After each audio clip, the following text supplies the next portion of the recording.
নমস্কার। এই ভিডিওটি শুধুমাত্র মহিলাদের জন্য। যদি কোনো মহিলা প্রেগনেন্ট হয় এবং যদি এই মুহূর্তে সেই মহিলা শারীরিকভাবে কিংবা মানসিকভাবে প্রস্তুত না থাকে এই প্রেগনেন্সিকে চালিয়ে যাওয়ার জন্য, তাহলে সেই মহিলা কি নিজের ইচ্ছায় সেই প্রেগনেন্সিকে বন্ধ করতে পারে? কিংবা সেই প্রেগনেন্সিকে বন্ধ করতে কি স্বামীর কোনো অনুমতি প্রয়োজন? যদি কোনো মহিলা মনে করে যে তিনি এই মুহূর্তে শারীরিকভাবে কিংবা মানসিকভাবে প্রস্তুত নয় এই প্রেগনেন্সি চালিয়ে যাওয়ার জন্য, তাহলে কি সেই মহিলা সেই প্রেগনেন্সি বন্ধ করতে পারেন? ঠিক এমনই দিল্লি হাইকোর্টে একটি মামলা ওঠে, যেখানে এই প্রেগনেন্সি বন্ধ করার জন্য স্বামী স্ত্রীর বিরুদ্ধে একটি মামলা করে। কিন্তু এক্ষেত্রে দিল্লি হাইকোর্ট বলেছে যে এটি সম্পূর্ণই একটি মহিলার অধিকার, যে সে তার প্রেগনেন্সি চালিয়ে যাবে না চালিয়ে যাবে না সেটি সম্পূর্ণই নির্ভর করবে সেই মহিলার উপর।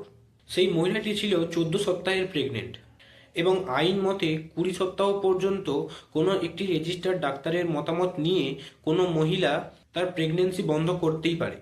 এই রায়ের মাধ্যমে দিল্লি হাইকোর্ট মহিলাদের সম্মান এবং অধিকার দুটোই রক্ষা করেছেন এবং জোর দিয়ে বলেছেন যে একটি প্রেগনেন্সি বন্ধ করার ক্ষেত্রে তার সম্পূর্ণ অধিকার থাকবে মহিলাদের ওপর। আইনকে সহজভাবে জানতে এবং সকলের সাথে জানাতে সঙ্গে থাকুন। ধন্যবাদ।